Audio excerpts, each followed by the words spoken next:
awesome and a bunch of other things. We're going to focus our conversations today on Fusion 360. And we also have Linus Zoll on. Did I pronounce your last Yes. name right? In English it's correct. In German it's Zoll. Zoll. Yeah, but just use the English one. Okay. All right. Sorry, butchering it. So, yeah, but so Travis and Linus are on. Before we get too into the nitty gritty of working in Fusion, I'm going to pass over the screen to Travis and Linus as well. Excuse me. We're going to talk a little Awesome. bit about why we're using Fusion, and one of the big common questions I get with Ash, why are you using Fusion? Why use blah blah blah or Yeah. whatever it might be. And for me, it's always been the response I always say is like Boolean operations. Sorry, it's just it's so Exactly. easy to do Boolean operations like poly Yeah. modeling. Boolean operations, like shoot me now, it's the worst. Yeah. But CAD based modeling, Yeah. parametric modeling is the best. And Fusion 360 is a program that Mache introduced me to when we were working on Ghost in the Shell, and it was just really awesome. And it's really easy to use. It's very quick to pick up. I took a bunch of tutorials from Kirill Chepeskov, I believe is how you pronounce his last name. Yep. I also butcher his surname, dude. I don't know how to pronounce it. Kirill Yeah. Chepeskov. I think it's Yeah. Chepeskov. I think that's how you pronounce it. Hopefully he's Uh-huh. listening and he's screaming right now, like getting mad about it. So, Yeah. but yeah, Oh, and yes. this thing right here, showing my screen right now, is just like it was like a quick knife thing that I built out for one of my props for Mache's futuristic sci-fi and futuristic character design. Yeah, so it was a lot of fun and it was very challenging. This is like some of the Mhm. first stuff. So the reason why I want to show this is like you can literally have like maybe a couple hours of experience in this program and you can go right into making things. If you can really manifest it in your mind or draw it out or have a photo reference or something, you can really go at it and make something really great pretty quickly. So um, yeah, it's a great Yeah. program. It's really great. And I think for students, I believe you get like free access to it or something like that. Or if you're, Yeah, that's true. yeah, Mhm. which is incredible. I'm wondering when Autodesk is going to change that. But what better program is it than a free program that's really amazing, Yeah. usable? Yeah. And there's a lot of workarounds. There's a lot of things that we have to be aware of as like concept designers and artists and how to convert things properly. And we can probably Yeah. get into that. Mohammed's going to be watching the chat, so if you guys have questions, just make sure you deliberately, cleanly, clearly mention your question, and we'll try to fit it in there. Mohammed, just jump in and just kind of throw it at us as we go. But Travis or Linus, who wants to Yeah. start first? I'll start off. It's cool. Awesome. I'll start off. I'll break the ice. All right, break the So yeah, ice. I was actually gonna start off our conversation by maybe just talking a little bit about our journey with Fusion 360 Cool. and how we actually got into it. I thought there would be an interesting conversation starter. So I'm gonna start off by saying that I got into Fusion 360 by watching. There was a webinar posted by an artist called Ryan Kingslane, Okay. and he had Kirill. He was actually doing a webinar with Kirill.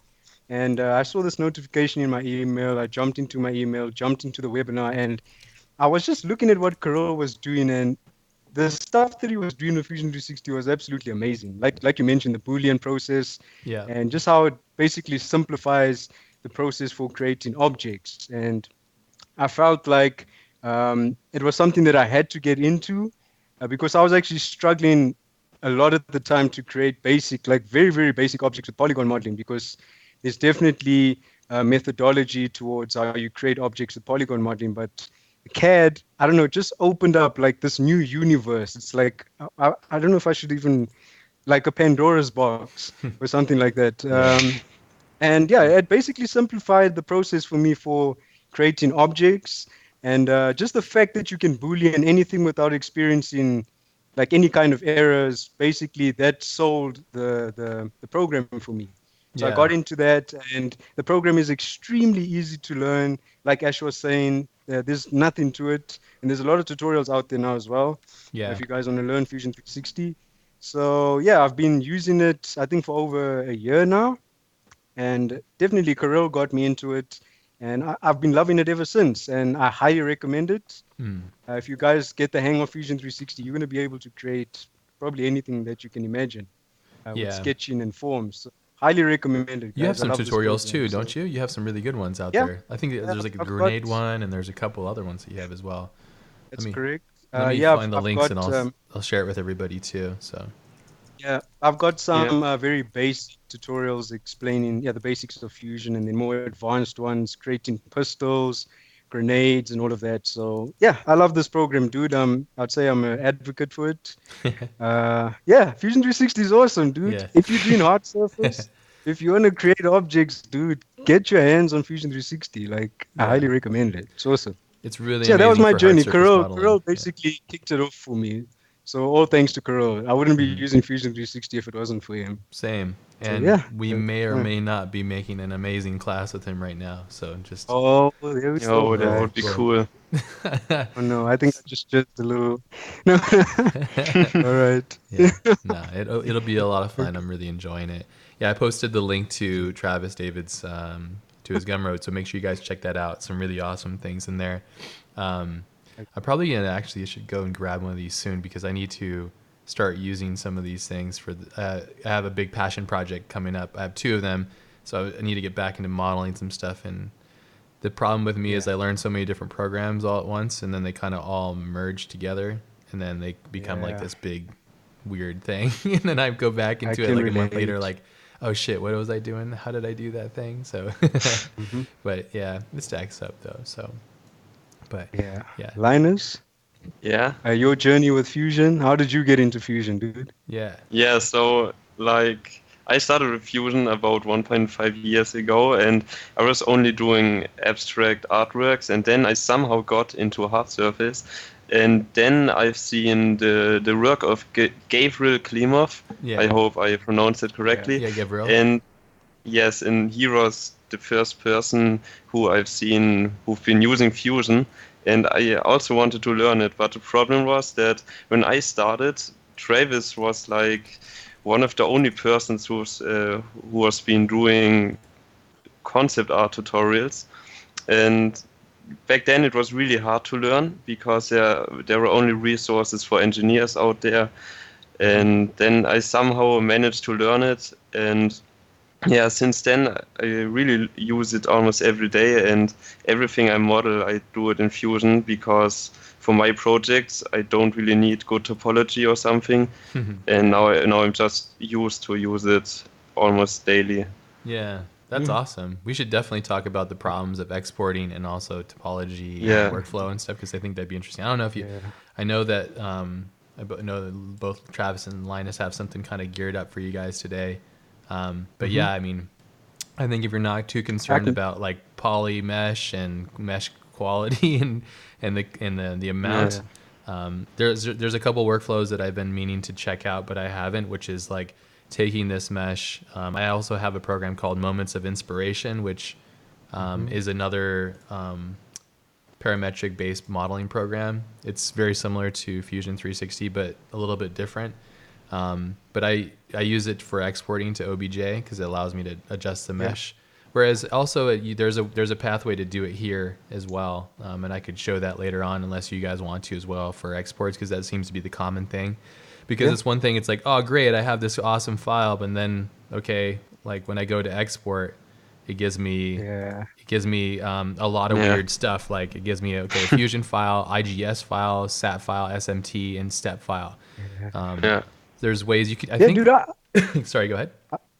I'm still wondering like why they haven't like implemented like a proper and like robust OBJ exporter into Fusion. I mean, Moi's got something like that. That's also a CAD program, but Yeah. I mean, yeah, I don't know. Like that's probably one of my pet peeves is that they probably could have implemented better export options, but Well, it's because that's probably like they're my not only thinking that yeah, concept artists and people like ourselves are using it. They're thinking, yeah, yeah, that's engineers and true. people that, Yeah. Engineers, yeah, exactly. So, yeah, true, but that's yeah, one thing we have Curtis on, our buddy Curtis, who works at Fusion, and he's awesome hmm and he's a part of the team, and yeah, Mache and I are constantly giving him crap all the time. So like, come on, man, like, give us the good stuff. So, yeah, but Yeah. he's a good sport, and I think that they have a lot of things that they're going to implement. And I think it's probably going to happen pretty soon.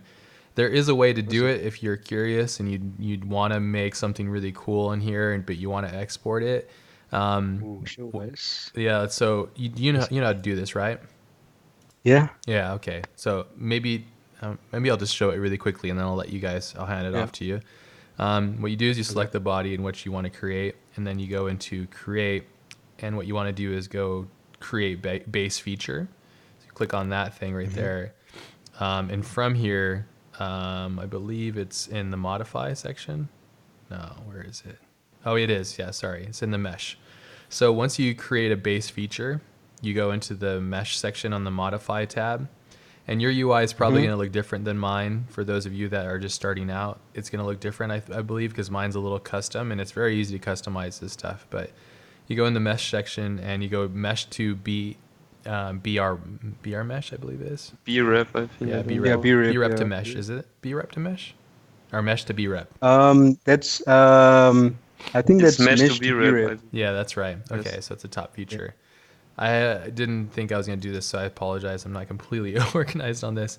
Then you go and you grab the mesh body, I believe. So it's the origin.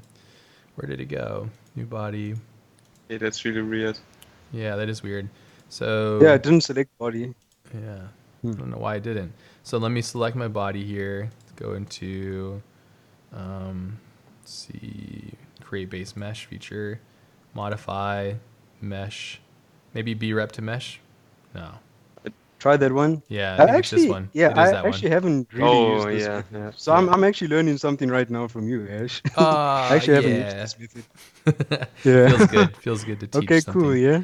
Okay, so it wasn't Okay. mesh to B-rep because it's actually a B-rep to mesh, because what you want to do is you want to take the B-rep item, the base feature item, and convert it into a mesh, which would then be translated into an OBJ file. So I have my body, the body's selected here. What I wanted to do is an operation of making a new body. And what you can do here is you can preview the mesh, and you can see like, okay, I want to change the refinement of it. I want to make it like a high density mesh. And since it's just like a rectangle, it's not going to be like a huge kind of crazy thing. I believe you can ramp it up if you want to, but there's no need. You hit OK. Once you have this, it's a big mess basically. But once you have this piece, you go finish base feature, because basically you did an operation. What you want to tell Fusion is that, okay, I'm done with this operation. I'm going to finish the base feature. What that does is it sends a prompt right here for a mesh body. And if I turn this off, I go back to my parametric modeling form that I started with. If I go back to here, I have my mesh body right here. When you select this mesh body feature, you right click on it, and then you can say save to OBJ, and then boom. It's party time. It's OBJ just as party easy time. as that. Wow. Yeah. Wow, awesome, dude. Yeah, it's Okay, not that know easy. That's cool, man. And it is a little bit yeah. problemsome when you get into things like when you have all these, because when you get in here and when you get into deep into the mesh, it's going to create a lot of geometry to make this circle as smooth as it is. So I would say this is the option that I would definitely try if you're using Fusion. You didn't buy Moments of Inspiration, and you want to have an ability to take your parametric models out of Fusion 360 and bring it into Cinema 4D or 3D Studio Max or whatever 3D application that you're using to light and render and shade and all that kind of stuff. That's the way you do it. Create base feature. Dude. Thanks, man. Be rep to mesh. There you go. Yeah. So Sweet. yeah. All right. So there's a little tidbit for you guys. Travis, you want to start? You want to start us off with some goodness? Yeah. Okay. Yeah, you can share my screen. Yeah, you have to go and activate it in Skype to share your screen, and then I'll go and put you to full screen from here. Okay. Okay, share screen. Okay. I like your icon too, by the way. Sorry? Yeah, there it is. You can see it. Awesome. All right, there we go. Okay, now I'll go to Windows, View, enter full screen. All right, so now we're in full screen. You can see what you're doing. Go for it. Okay, so basically what I'm going to be showing you guys is there was actually quite a few people interested in this. They messaged me on Facebook, and they wanted to learn just quickly what's my workflow for using Fusion 360 objects in Zbrush. Now, I just created this quick sci-fi crate in Fusion 360 before the stream, and what I'm basically going to be showing you is I created this object, but I left a lot of empty space on this object. So I'm designing by thinking ahead because I'm actually going to be adding detail to these areas in ZBrush. Now you can obviously add some incredible detail in Fusion 360 and it's going to be very precise, very accurate. You're going to have all those beautiful fillets and chamfers. But if you want to do like a little bit more of a creative process, a little bit more creative freedom, taking this over to ZBrush is going to help you add like insane amounts of detail to an object really quickly. So I'm going to try and cover this as quick as possible. I'm going to be showing you what I basically do. Once I've created my object in Fusion, I'm going to save this out as an STL. And the reason why I saved it as an STL, because you'll see when I bring this object into ZBrush, it's going to keep the quality almost exactly the same. Like if I have you tried the other file types too before? Yeah, STL is the I've best tried one. converting. Yeah, STL I found to be the best for me personally. And Cool. over here you can change refinement if you want more polygons or triangles, but I usually leave it on medium. So I'll save this out as crate.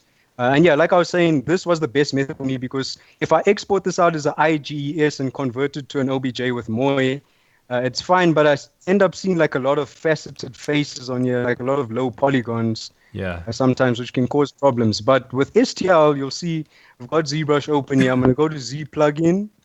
This is how you import STLs into ZBrush, by the way, guys. You go to Z plugin and 3D print exporter. You'll see there's an option here called STL import.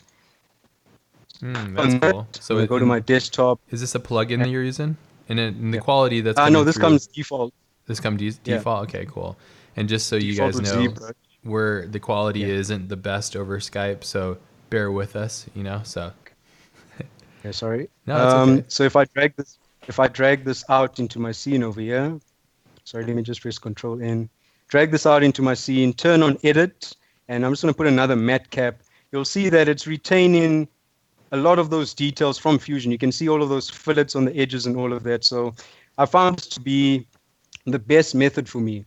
So I bring this into ZBrush, and I've actually got an external plugin that I use here, but it is free, guys. It's free. I think it's by Joseph Drust, one of the guys there at Pixelogic, and they released a plugin called Dynamesh Master. Now, there's already Dynamesh that's built into ZBrush, but the reason why I use this plugin is because this plugin allows you to allocate a polygon count. You can see here how much polygons you're actually allocating. With the default Dynamesh over here, you've got this resolution. Now, I don't really find that to be that intuitive. I like to work with polygons. So, and there's a lot of other awesome options here. So I literally go to this and got my object in here, and I'll click on Dynamesh, and you'll see that it's going to go through the process, and it's actually going to do its best to retain all of these awesome details that you see, like all the fillets and all of that. So I hope this doesn't take too long. Yeah, sometimes ZBrush doesn't crash. Yeah. Okay, there we go. There it is. Now you can see it's Dynameshed, right? It's at 1.5 million, but it looks almost exactly the same, right? Yeah. So from here, what I basically do is... Could you turn on the line so we could see the mesh before and after too? I'd like to see. That's one thing I always love to do. So this is before, which is gonna... Please don't crash. Please don't crash. Okay, there we go. Yeah, look how simplified it is. Yeah, that's the mesh straight from Fusion with all the triangles. And then when you Dynamesh this, it becomes extremely dense, right? Like there's all these tiny polygons on there. And the higher count, the cleaner our alphas are going to be. And that's what I'm going to mention. I'm going to be using alphas to add detail to this mesh. And like I said, this process just allows me to generate ideas that I could maybe implement in Fusion 360 to make it a lot cleaner. So I go to my light box over here, I go to alphas, and I've got 120 ZBrush alphas that I've created, but I found this other set. I forgot this guy's name, but he's got like 325 hard surface alphas. And, I think Alex talks about it in his class. This stuff is really, really awesome. So you've got all of these really cool base shapes and stuff that we can start applying onto our mesh over here. So just go back into volume 2, base shapes. Which one is it? Okay, I'll just choose anything. Containers and doors. So you literally just load in these alphas. I'll double click there. And if it goes to texture, you just click on texture and go to make alpha. And I'm going to change this to drag rectangle. Right? So, and then from here, I can basically like just draw out all of these details immediately on my mesh, Mm. just to, create some more detail on whatever meshes you're trying to create from Fusion. Now, obviously, I'm not trying to make a masterpiece over here. I'm just trying to show the workflow. We're But judging you this is silently. something that so Just this joking. this is what it's what I've been playing around with, just to get out of Fusion a little bit and get into a more creative workspace. I would say, for basically detailing objects. So, like I said, this is an awesome pack. It's got a lot of stuff here. Like, let's see, maybe you can choose that. And again, you're literally just dragging it out onto this very dense surface Jonas and Ronegard is detailing the his object. name. Sorry, just for people that are asking. Mohammed posted it up for you guys. So Okay, but again, just showing you guys very quickly how much detail I can start adding to something as simple as the sci-fi crate. So maybe yeah, this can be useful for someone. I've showed you my workflow for bringing STLs, and then from here you can just export it. Go to export as an OBJ, and bam, you've got a. Well, I'd probably dynamesh this to reduce the polygon count because it's quite high for just a single crate, yeah. and it'll try and retain as much detail. Yeah, 1.5 is way too high for something as simple as this. So But do yeah, you that's take what you I've been take it doing up pretty recently. high and then you add the details and then you Yeah, dynamesh it again to bring it down, like 30% or 50% or something to retain that yeah, information. But yeah, okay, that makes exactly. sense. Yeah, you want to be at a higher polygon count because the higher the polygon count, the clearer and more crisp these alphas are going to be. But yeah, I just wanted to showcase that if you guys want to maybe take your Fusion 360 objects a little bit further and adopt a more creative workflow, then you can bring it over to ZBrush, use some alphas just to generate ideas, then take it back to Fusion, or maybe leave it like this. Maybe you like the alphas that are being created, but yeah, that's what I've been playing around with, and You would makes it take it really back to fun and Fusion? creative. Sorry, you. From here, um, I don't know. Actually, I've never taken like this particular thing back to ZBrush. Like I said, I generate ideas in here and then maybe try and recreate certain things in Fusion if I wanted it to be very crisp and have that production quality. But yeah, I usually just take it over to ZBrush and edit it in here, and I'm usually happy with that because it's just giving me a lot of freedom and stuff like this in Fusion. Obviously, you can do it. It's just going to take a little bit of time to sketch out all of these shapes. But Yeah. if you've got something, maybe you can pre-make your own alphas and then create like a kit bash library for yourself to detail objects. I just find it to be a really cool process, and I enjoy it. So maybe Yeah, it's somebody else great. can adopt this workflow as well. So Do you know yeah. how to apply a sorry, do you know how to apply an alpha with the pool the cube application, what's that called, like the pool drag or something? Do you know how to Um, apply it on like a Full corner track? that would bend around something so that it would go naturally wrapping around that surface? So Oh, um, if I'm looking at corner pieces, I yeah. usually angle. Well, I'll look at it directly from my camera like this. I want to make sure perspective is not on as Yeah. well, because perspective can really warp the whatever you're trying to apply. But if I'm trying to wrap something around a corner, I would sometimes just look at it directly like this and just drag out that alpha, and it tries its best to wrap it around there, as you can see. Yeah, that's But not yeah, bad. that's what I usually do. Okay. Yeah, it's not bad. Could be a start and could probably refine it further. But yeah, like I said, I find this process to be very enjoyable and it's a very creative process as well, just for playing around with alphas. Awesome. So And yeah. then the process for next is like Z remesher, or is it Z remesher Yeah. or no, Decimation. decimation master? I go to Z plugin, but I'm not going to click on this because my ZBrush might crash. Okay. But yeah, because I know ZBrush, it's an amazing program, but it's very disrespectful to artists. Yeah. Yeah, this program loves to crash on you, dude. But Yeah, yeah, it I'd go to does. pre-process current, and then I'd play around with the decimation percentage here until I get a polygon count that's low enough, but also retains a good amount of detail. And Yeah. then this could be like an asset in a scene. Maybe you're doing an environment, and then yeah, you've got a sci-fi crate or something. Do you play with Yeah, it's what I've Substance been playing around. Painter yet? And do you do all Yeah, that kind of stuff? yeah, dude, I did actually create Ratchet and I created Clank from Ratchet and Clank, but that process would have to be like a stream on its own, dude. But Sure. Do you have a yeah, tutorial? I did Is it that on in your Fusion. Gumroad?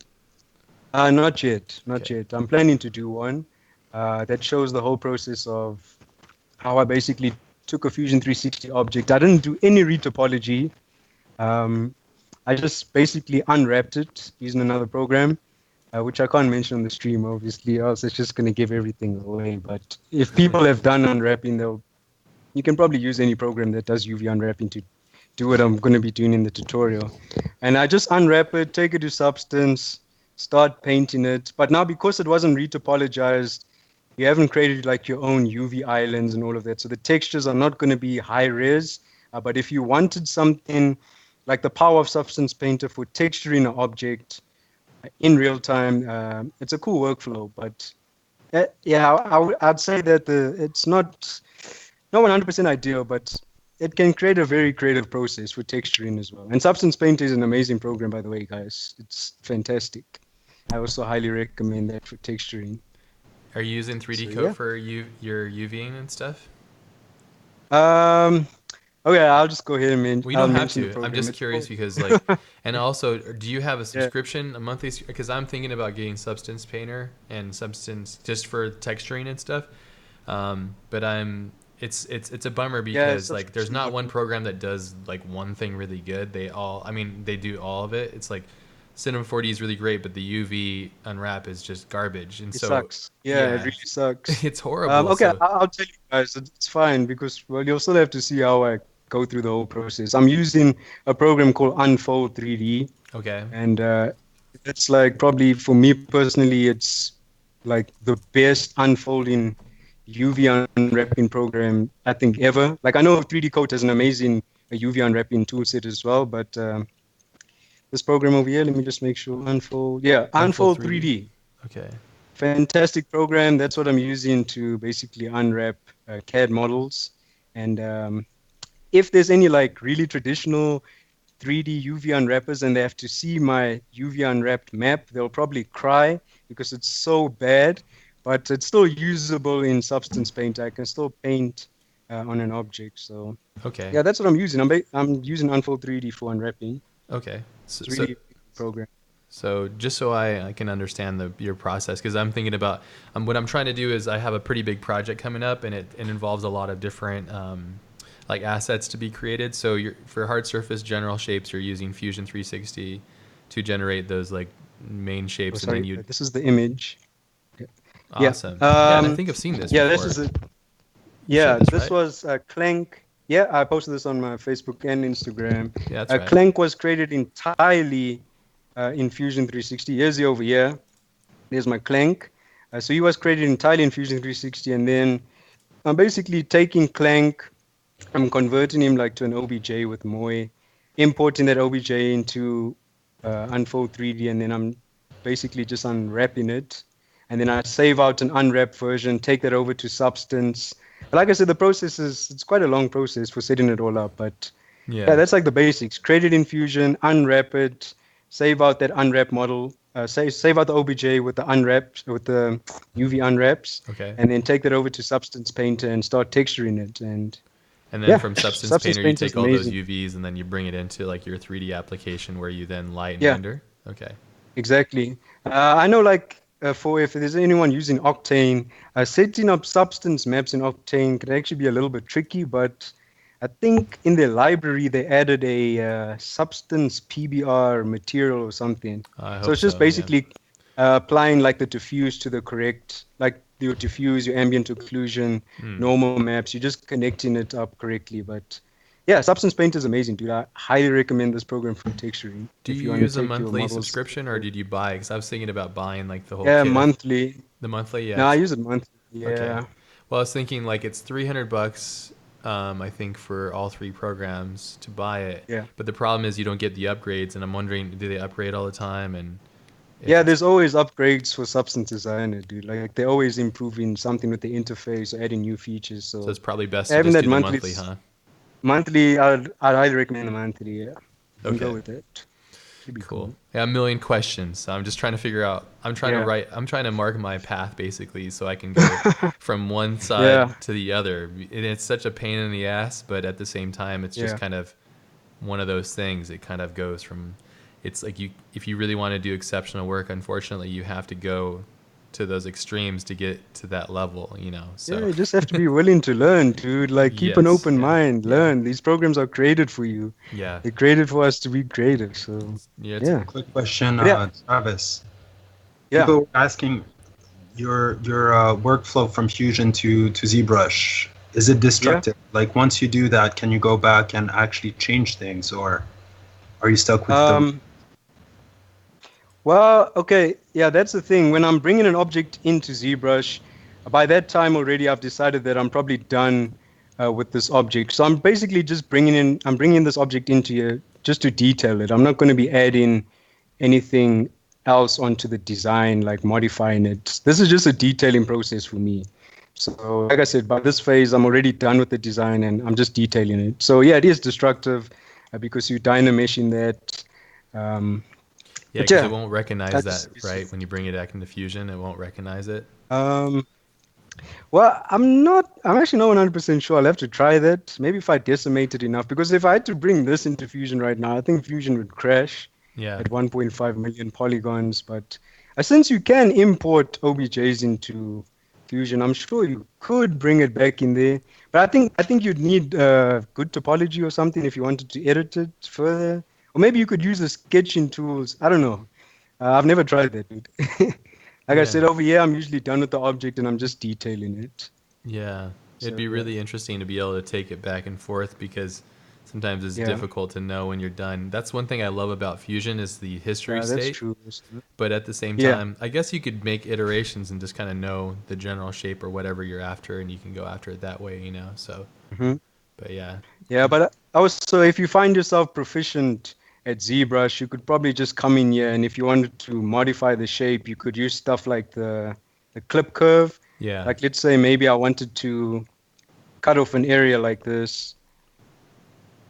I could just slice that off and start modifying the shape further in ZBrush. yeah. Um, so yeah, And I hear ZBrush yeah, guys, that's R8 has some really epic Boolean operation stuff coming too, so which is cool as dude, and well. you know it So, was one of probably I think the best features that they're going to implement is a proper gizmo because like yeah, there's this really like I'm used to it like I use transpose master but dude it's like so I don't know it's just not intuitive dude like looking yeah, at this is really strange yeah they're adding a proper gizmo which I think is awesome so yeah I'm looking forward to 4R8 whenever that gets released. yeah, yeah. It's Ooh, man. yeah, tricky stuff, but Yeah. it's cool. We got Yeah, well, but we got Cornelius and Diego are in the chat. What's up, guys? Too. So this is awesome. Got to bring you guys back on. Have a powwow. So yeah, oh yeah. talk about 3D. All right. This is a cool workflow. I really like it, and thank you for exposing Yeah, Unwrap 3D because or Unfold 3D. Sorry. unfold Yeah, I'm 3D. gonna Yeah. share No, this it's with you guys amazing. too. Really cool and very easy program to use for unwrapping as well. Yeah, But yeah, guys, like I said, maybe you can use this process. Like I said, cool. ZBrush is made for the artist, right? This is for artists, this program. So if you want to get creative, Kind just of. play around with different ideas. Artists with patience, I would say. Yeah. Yeah, yeah, definitely artists with patience. Yeah. But yeah, I hope you guys maybe this can be useful to someone just for maybe an ideation phase, and then you Yeah. can take it back to Fusion and do it properly. But yeah, Explore this okay. pipeline, guys. That's what I want. Yeah, and share it with us and tag Travis with it and show him what you're doing. And I think, you know, the thing I love about having the internet and having these Twitch streams and everything is we're all learning separately at different times, at different ways, and we have different projects and different things we're interested in. But collectively, as a whole, we're sharing all this information. I hope it's helping because for me it is. I'm asking a million questions and hopefully it's going to help, you know, inspire something from you or go, oh, I didn't think about that as my pipeline or something, or like I was thinking about doing this one thing, but now I know kind of a great idea or a way to get there because it's so ambiguous. You know, there's so many different things. Just to make like one piece really well, it takes a long stage to do it basically, you know, so which is Yeah. interesting. So, but yeah, do you like this process though, going from Fusion? Do you find Yeah, it the dude, best one that you've had yet? Because you've been doing CGI for a long um time. um well I would say Yeah, like I said, it gives me the most creative control and freedom. Like Fusion 360 is amazing if you want to make like the most crisp and high quality looking chamfers and fillets. But when I'm trying to like generate ideas or whatever, I just bring it into ZBrush, maybe play around with the clipping brush, apply some alphas just to generate ideas. So yeah, I think it's been very beneficial to my workflow, and I really enjoy it. And I highly recommend you guys maybe just playing around with this. You never know, maybe you'll fall in love with the STL, importing STLs and using alphas just for generating ideas. Awesome. Or creating finished assets. It's completely up to you guys. But Yeah. just be willing to try new things, guys. And I've showed you, because honestly, I haven't seen anyone explain how to use Fusion 360 objects in ZBrush. No, I haven't seen it either yet.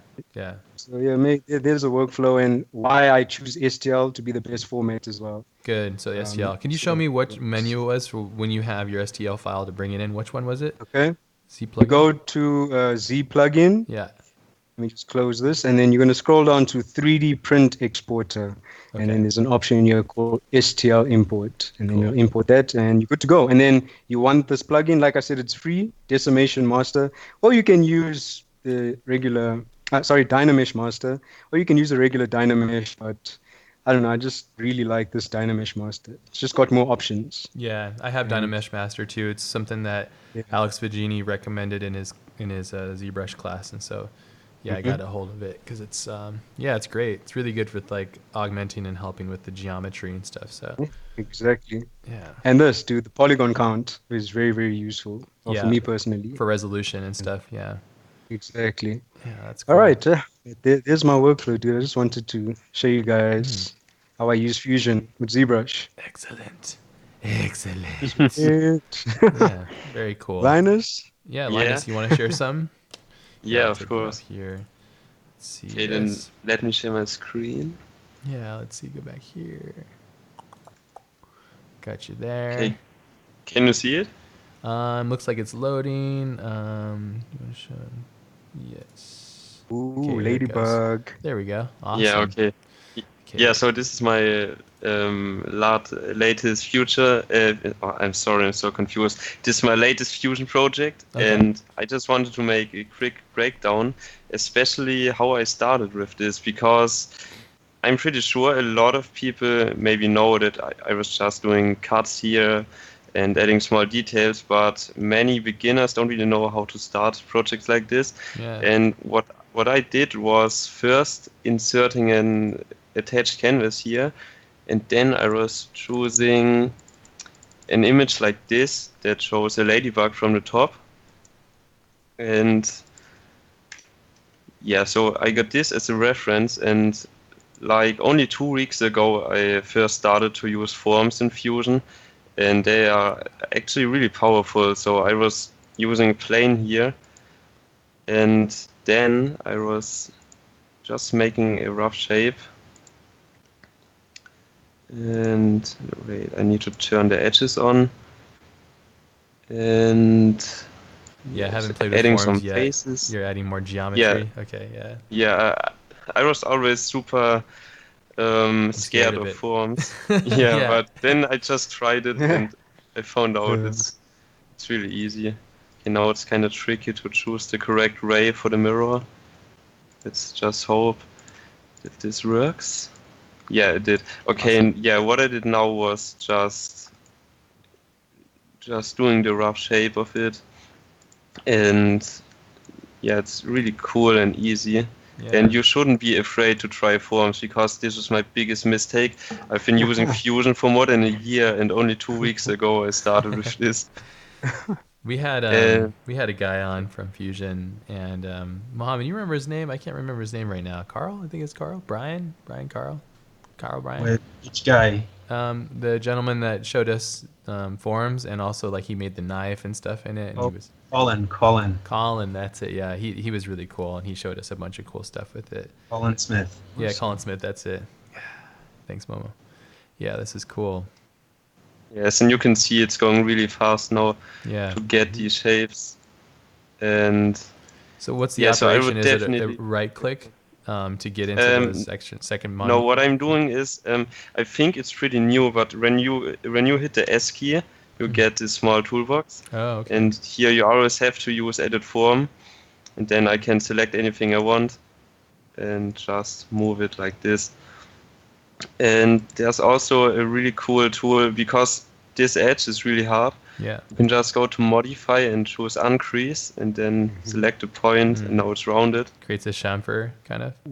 Yes, yes. And then you can do it like this, and now of course it's flat, but you can easily just drag it up and it starts taking shape. I don't want to spend too much time on it, but this is great. just to get a rough idea. Take your time. And what take I your then time. what I then do is simply click on finish form, and then you get a body like this. So it has no thickness, and you can't really edit it. So you can simply right click and choose thicken. And then you can add thickness to it. It's Oh, like Linus. shells, That's it. huh? Can I just add a quick pointer in? You can course. add thickness in the forms workspace, eh? If Oh, really? just undo it. Yeah. Undo, Should I go back to the forms. form? Yeah. Okay, I'm trying to see because my workspace is different to yours. Go to Here it is. Thicken, right? yeah, there we go. You can Let's add try thickness directly in. Okay, but this Yeah, looks it's just click. good. You can click on OK. Ah. You'll see that's thickness, and you can choose yeah. the thickness type. There's sharp, and then there's soft, which gives it a Great. much more rounder edge. This sounds really helpful. See there's thicken type, there's sharp, Yeah. and then you have like a soft. Well, that's But you have to get rid of Okay, yeah, now it it's like a turtle automatically shell. applies It's like a Sick. turtle shell. So. And then Yeah, you but can I actually prefer- double click on that feature in the history, right? And then you can adjust it on the fly, like naturally. So Yes, it'll, this is really cool about Fusion. Yeah. I can just show it, like I can cut this hole in, just as an example. So like this. Okay, now I have this hole, and maybe now I want to make this part longer than this. So I can just go back into history, edit the form. Maybe I want it like this, and then it will automatically update, and all the changes will be updated too. So that's really helpful, the timeline of Fusion. So powerful, man. Yeah, and then you can Yeah. also, of course, just fillet edges like it would be a usual sketch body that you would make. awesome. Yeah. And then if you adjust the parameters on the form, it will go back, and then it'll constantly update the curvature on there. Unless if it can't, then it'll Yes. send an error, right? So it wouldn't be able to do it. Yes, but usually it works. Do you draw The out your only- ideas before you do them, or do you bring in an example and kind of riff off there, like kind of like a projected image, like you're doing there? Yes, this is my usual way. I don't really draw. Okay. And yeah, here I can go back to the Like, beginning. Yeah, that's also really cool. You can easily show your progress because of the timeline feature. Oh, that's great. Yeah. Okay, it's not showing anything. That's super weird. There it is. Yeah, but you can see I started with this Yeah. and then just edit detail, and it's not that hard. It's a kind of simple workflow. With Fusion, you would just cut things out or add things, and then you have something crazy like this. How did you do the divots and the spheres that are on the outer shell? Did you create a sphere and then Boolean cut them out? You mean these things here? Yeah. Yeah. What I did was going to create and get a sphere. How are you getting to that prompt? Is that with the S key to go to that second menu? No, right? What do you mean? Oh, like here you can see I want to select this work plane, but there are other parts in front of it. What you can do is hold the left mouse button, and then you can select anything you want here. Oh, okay. It's really cool. So it's holding the left mouse button. Okay. Yes. Okay, cool. Then I made the sphere and operation as a new body. Okay. Yeah, and then you can simply move it by using the M key. Yeah, M is the hotkey for move. Okay, cool. Yes. You could also right click, but of course you want everything to be fast. Yeah. And then I just roughly placed it and made sure that it doesn't Cut get through the bottom. completely through it. Yeah. And then you can use a really cool feature, modify combine, and now I can select two bodies, and then I could also join these together like this, but I wanted a cut. And as you can see already, now I got this hole here. Then you set a chamfer or something like that, or Yes, yeah, then always fillet it. yeah, awesome. Soften Nice. the That's edge. really cool. Is it possible? I think Kirill was showing me something cool where you can take that, so that cut you did, but what if you wanted to do it on the other side of it? Is there a way to take that face and then mimic it on the other side of the shell? Is that possible? Do you know how to do that? What I always do is, I already mirrored this, Yeah. but then I would just remove it again and do another mirror. And this is my workflow, that I mostly only design one side of it and then mirror everything. Yeah. And now I got it here too.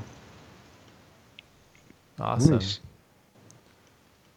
Very cool. Yeah, Awesome and I thing. could maybe also show another project of mine. It was a hoverboard. And this is also just a lot of mirrored stuff. So this is here too, and Linus, you have a quick question from the chat. People are asking, where do you find inspiration for all the mechanical cuts and almost like the sci-fi pack that Chuck's okay. showing, but yeah, for the industrial cuts and all that. Yeah, so the funny thing is that I don't think that I'm doing this in the correct way, because I don't look for inspiration that much. I just start and do things out of my head. I don't really look at a lot of inspiration, but I think if I would do that, it would help me even more. Yeah. But I I get wrote inspired by down looking at some. references and stuff, just like Yeah, mechanical exactly. references and things like that. Yeah. Yeah. Yeah, but of course there are some really inspirational people, like, as I mentioned before, Gabriel Klimov or Idon Gurescu. I don't know how to Yeah. pronounce the Yeah. You name. know? Yeah. And He's of awesome. course Vitaly Bulgarov, or also Alex Figini. Yeah. Yeah. I think Alex is Yes. he's starting to get into fusion, or I think he's gonna get Yeah. into it I mean, eventually. So he's mostly Dude, doing ZBrush stuff, I think, but just the shapes he's using are inspiring as well. yeah. Exactly. A lot of this stuff just I think Yeah. helps to look at industrial design or cars or just pieces of machinery, things that are a part of that kind of getting your mind kind Yeah. of ready and seeing how it works. So Yeah, that's exactly what I was going to mention. I actually think the research phase is very important, just for getting a better understanding of what you're creating, and designing something with functionality in mind, even. Or yeah, I think research does help, dude. Like, if you're looking, like, maybe you can look at Vitaly's work, look at the shapes he's creating, and maybe go off and do something Exactly. different, but using it as inspiration. But I think research is very important yeah. Yeah. with any project. I don't know, Ash, your thoughts on that? Yeah, definitely. Like here, I'll just show Yeah. you guys how I do research really quickly, so you guys can see kind of like if I were to make like if I were to start getting into like hard surface stuff, I would go to like Yeah. I have a Pinterest board, and I think that Kirill has one as well, so you can always just go and like look at artists that you're aware of, and then go see what they are. Kirill. See if he's on here. Yeah, so if you go to Yeah, Kirill's, this sounds really helpful. yeah, it's all here. So if you have Kirill, and then you can go to like let's see, Mechanica or Weapons, or I think he has like some kind of like hard surface examples too. Maybe not. There's Fusion. So mechanical stuff. So to make it quick for you, you can just look at this. The only thing I will say is just be very cautious, because a lot of this stuff is fictitious stuff. So just be aware that the reference that you will be looking at, some of it's completely false and fake, whereas some of this stuff is totally real, and you get a complete sense of how it works. This is like a Panasonic car, look like a TIG welding machine or something that's like made for automotives and stuff like that, which is quite interesting, or mechanical stuff. But the way that you look at this information and how you kind of you use your brain to kind of deconstruct it is really key. Like how you would take a piece of information that's built from a piece of machinery, and how would you make that in Fusion? If your task's like, hey, you're supposed to do this thing, you kind of going through that process of being tasked with that, I think is really interesting. And I also think it's really good and key to kind of just look at the known world and be really cautious and cognizant of how things are made, and just having that that lens on the world and really kind of looking at things properly, I think it really helps. But here's a quick Kickstarter to kind of just getting references, look at what another artist might have. I have a bunch of Pinterest boards, but they're all like private because I have a bunch of like client work in there, so I don't want to share that stuff. But Kirill has a great one if you're looking for hard surface, just to get yourself motivated and inspired. He's already kind of done a nice collection. But if not, I would say like I would just look up like a engine or something, like a just like keywords. So I'd look up like rotary engines.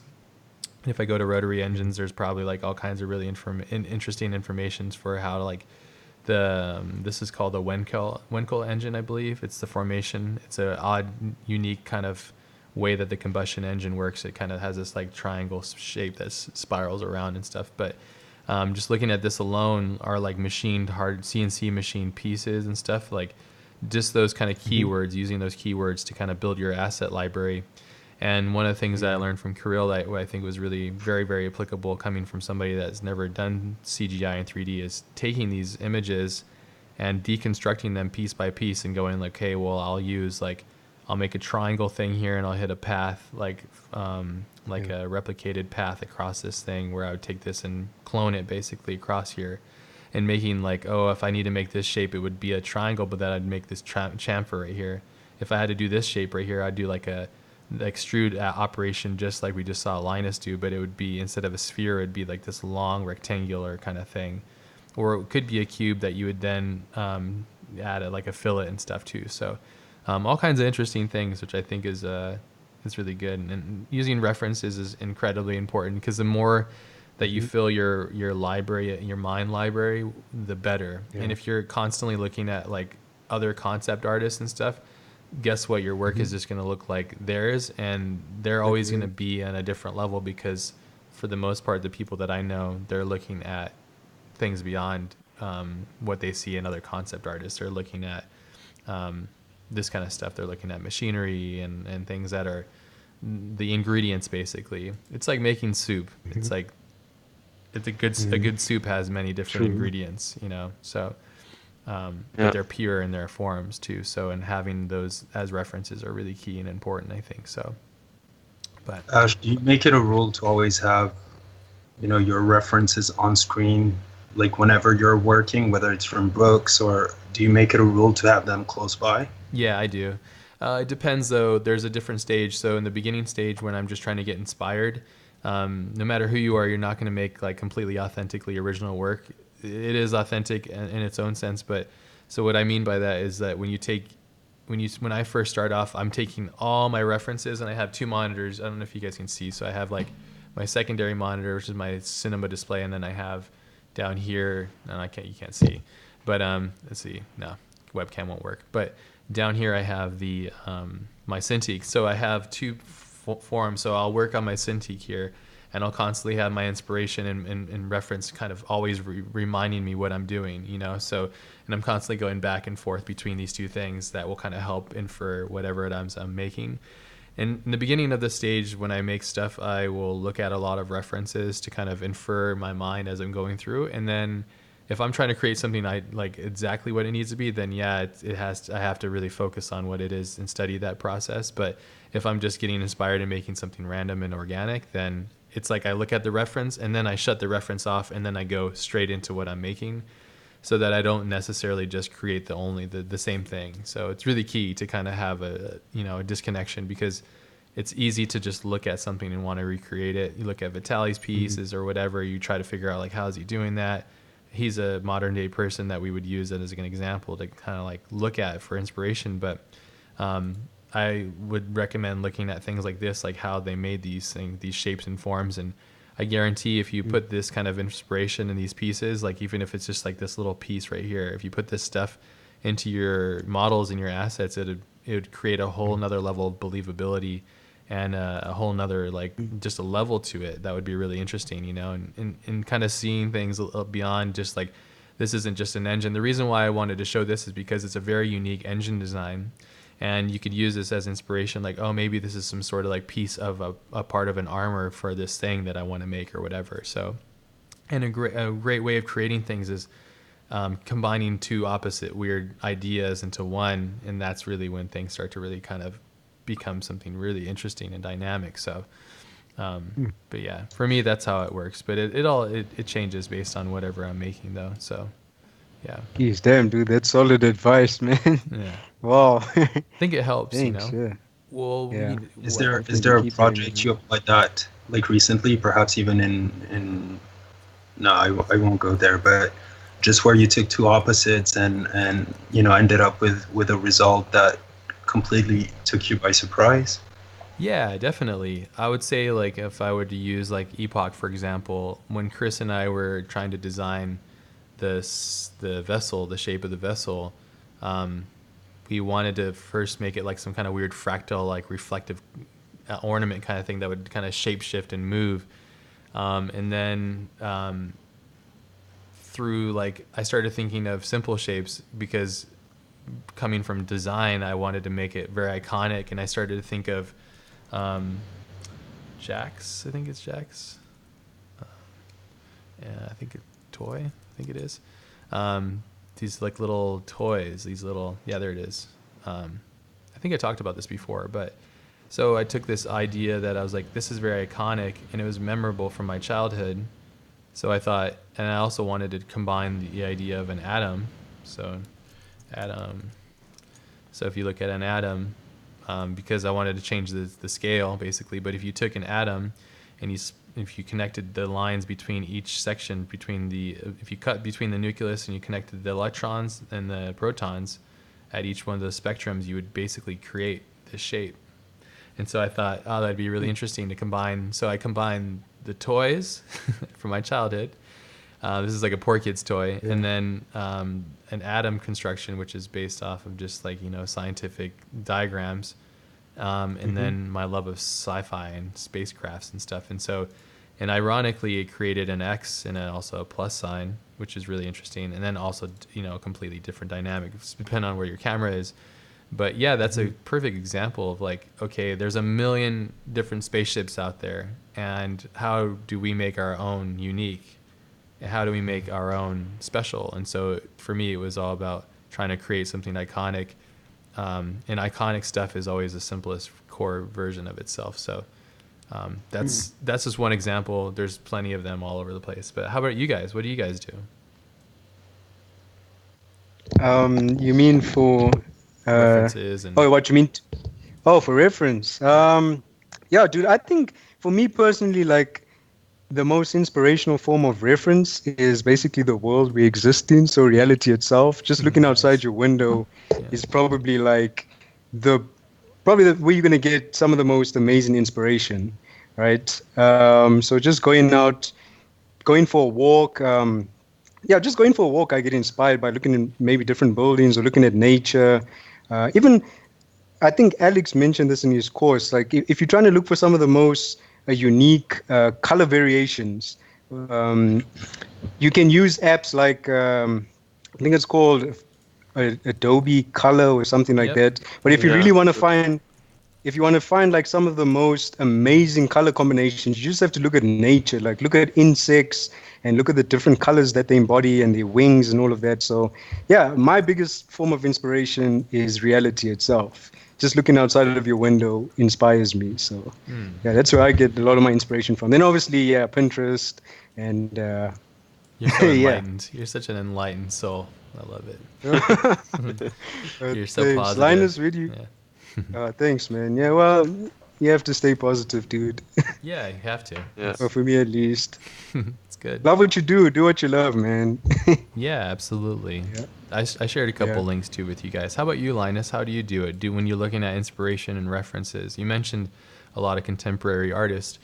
How often do you Yeah. find it that you're looking at abstract things? Or the one thing that I love about searching for references is learning more things. So I go to Wikipedia, and then it becomes like a link nightmare where I'm just kind of going down black portals, and just before I forget, I'm like, oh crap, where am I at now? So it's just fun. Yeah. But Yeah, right. So sometimes I spend like just hours on Behance just scrolling on ArtStation, and yeah, just getting a lot of input from totally different projects, and then at some point I find something. It could be photography as example, and then this just gives me an idea. And when I got my idea, I usually go to just Google Images. Like for the Ladybug project, I was of course looking for Ladybug images, and I was just using photography, and of course the original form of the animal to use as inspiration. awesome. Yeah, we all have different approaches too, and I think that's cool. And you're just using general kind of topics and stuff. I also do a couple other Yeah, processes probably. where I break down things in this program called MindNode, where I take it all. I also have like my sketchbook. I'm constantly like, it's always being used. Like I'm constantly writing notes, and it's always right here next to me where I can kind of jot out ideas. And like right now I'm building out this video game, and I'm having a lot of fun with that. And it's just constantly a stream of thought, and it's constantly coming out, and it's never ending really. And if ever I get kind of stuck on something, I will kind of just have my reference or my muse or my inspiration. One thing that I find that I get asked a lot, I don't know if you guys do as well, or if you find yourself kind of stuck in this, is changing gears. So let's say like you have a client job that it exists in a certain type of headspace, and then another project where it's just completely different. Let's say like one's a Disney film and the other one's like a super gnarly raunchy horror film or something, like you have to Yeah, like switch your mind. And Yeah, exactly. Yeah. for the way that I do it, I'm curious to see how you guys do it, is Yeah, I'll have dude. inspiration Sorry. basically, or triggers that activate certain stimuli inside my mind, whether it's like a key image or an image that I've already done, or Sick. a song or something. Do you guys do the same thing? Yeah, dude, I think it's just, like you said, it's a matter of reprogramming your thoughts and just the way you approach different projects. Like you said, you're on two completely different different spectrums. Like you're doing a Disney film and a horror. And like you said, exactly what you mentioned, like looking at different images, or I don't know. Yeah, it's just for me. I'm just capable of reprogramming my brain to work on different subject matters because I'm accustomed to change, and I can deal with change, dude. So that's me. Positive guy.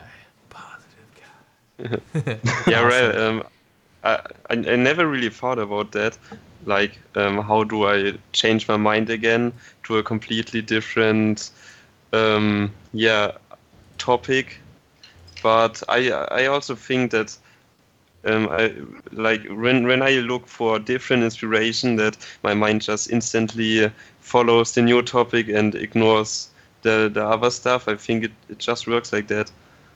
Yeah. So basically, it's kind of similar to what you said, Ash.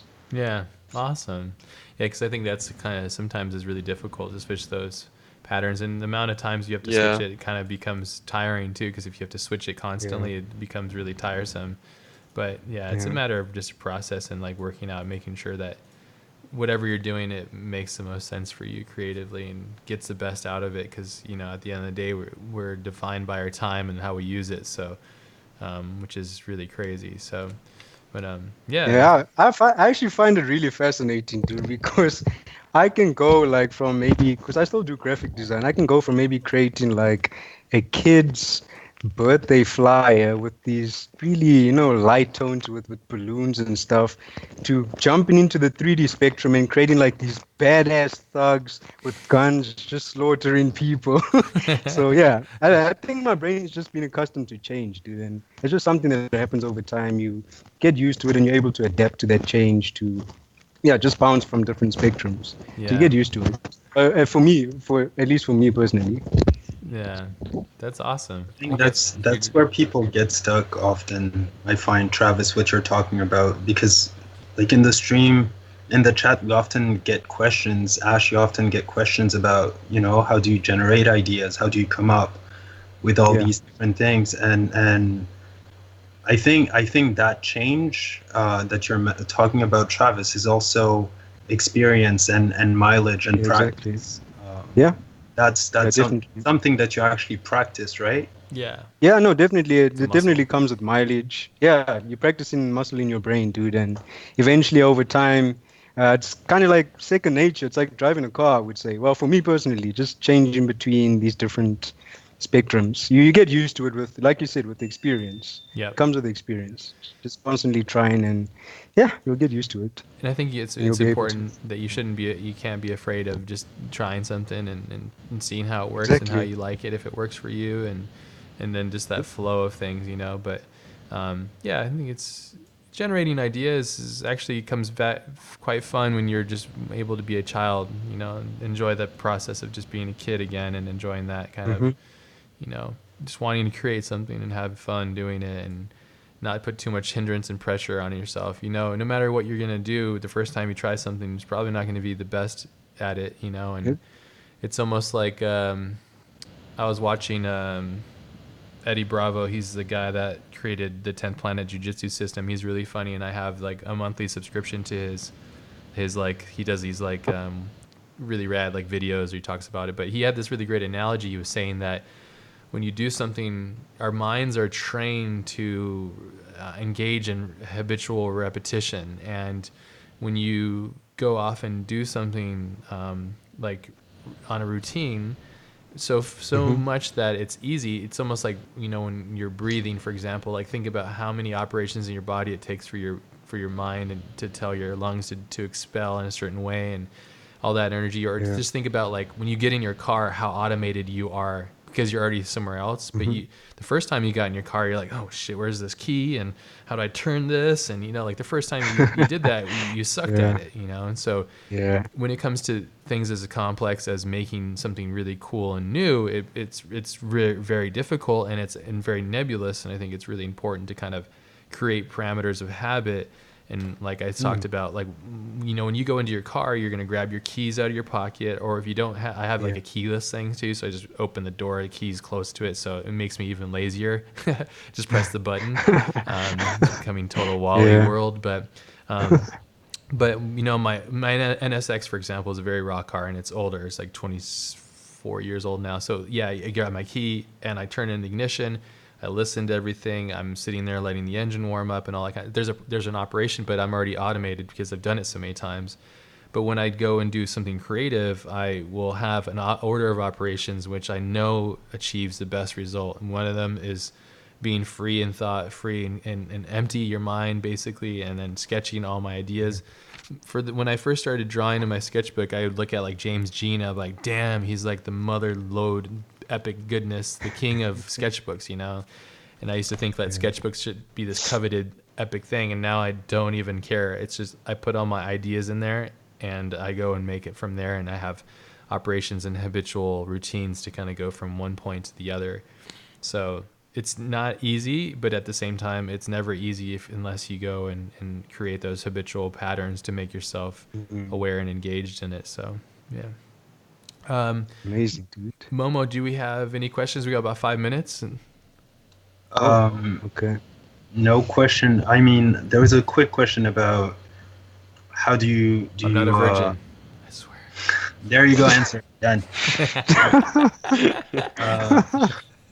How do you go about keeping yourself motivated? When you're starting something. But I think you tackled it a little bit when you were talking about being a child and staying a child. That's in my opinion, that's the source of all motivation.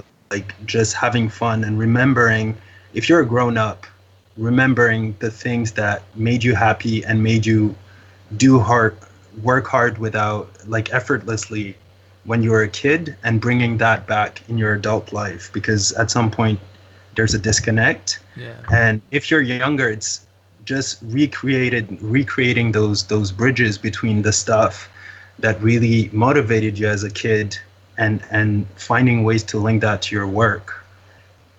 Yeah, absolutely. What do you guys think? I Yeah. mean, I Yeah, answered it well, myself, but I mean, Momo had a great place to say it. It's perfect advice. It's exactly what I tell people when they're like, I don't know what I love anymore. I'm like, well, shit, go do something that you remember doing as a kid that you enjoyed, you know.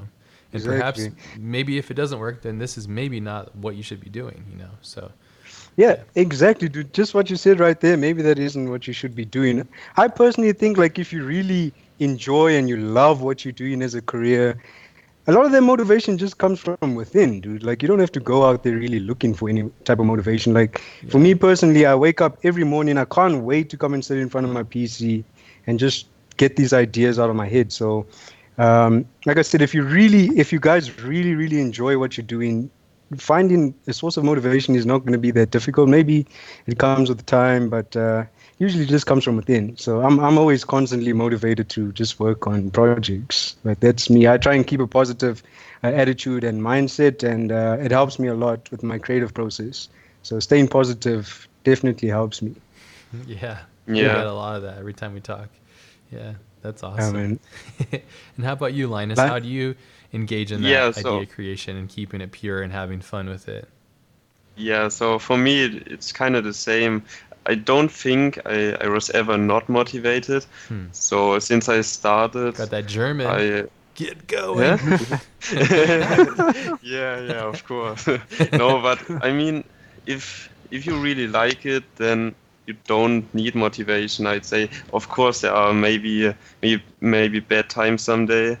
You got a bad client or something, then you Sure. think, yeah, is this really the job I want to do?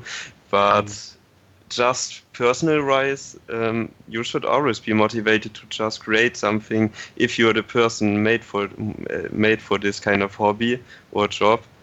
Yeah. Yeah, No, that's awesome. I agree, and I think that's the key too. And if you're constantly hitting a wall, then you got to figure out, okay, why am I hitting this wall? You know, and go yeah, around it or underneath it or throw it out of the way and go make another wall or whatever you got to do. I think that's the key thing. But it is difficult. I know it's very nebulous and very challenging, especially if you're like new to all this kind of stuff. It's very difficult to constantly be pulling stuff out of yourself and exposing it to people. So, but that's why we're here. That's why the community exists. That's why we're here talking about it. That's why we're here sharing our thoughts and our techniques. It's not necessarily about what buttons we're pushing, because that's great, cool. Like, look, I'm pushing this button. You guys can all push the same form of buttons too, but why am I pushing the buttons? I think that's the key here, you know. So, yeah, which is difficult. It's not always easy to answer that, you know, because it's more on like the higher level thing. But yeah, well, dude, guys, thank you guys so much for both being here. I thank know you, this is kind Ash. of like yeah. Thank you. yeah, of course. You guys are welcome anytime. Thanks, man. I'd love to have you guys back on anytime you guys want to. Momo will help set it up because he's the master blaster. So, but yeah, I mean, maybe we could do like maybe one time we can go from one side of one thing to the next, and maybe we could do like a little bit longer stream or something. We can go like, okay, let's generate something here and make it move to here and then move to here and then hit all those hurdles basically as we go and maybe make something from that process. That'd be a lot of fun. So yeah, Yeah, Sounds awesome, dude. It sounds awesome. awesome. Thanks for having me, Ash. Anytime, buddy. Thanks for having us. Yeah, of course. Appreciate yeah. it, Thank you, man. man. Awesome. Sweet. Yeah, thank you guys and everybody out there too. Tomorrow, Mache is going to be on. Who's going to have Momo? Do you know? Mache's on tomorrow with Derek Magnuson. He basically builds custom PCs. So if you're that's right. thinking about building a PC or Yeah. anything like that, tomorrow's the time. If you've got any hardware questions, you should be here tomorrow. Yeah. Perfect. Hell yeah. Awesome. Yeah, that's going to be really great because there's been a lot of questions and talk about like what PC should I make, and you know, do I have to have a PC and the Octane, the GPU generation and all that kind of stuff. So that'll be a lot of fun, and Mache will have a lot of fun with that, I imagine. So be there for that one if you're interested and curious about that stuff too, because it's going to be a really great resource. So yeah, thank you guys for being here. Thanks for all the love, and Thanks. yeah, I hope you guys go out and make something awesome. You're really having a good time and enjoy yourself, and yeah, Yeah, buddy. we'll see you guys on the next stream. Thanks, Ash. Yeah, no problems. All right. Cool, man. Peace out. All right. Peace.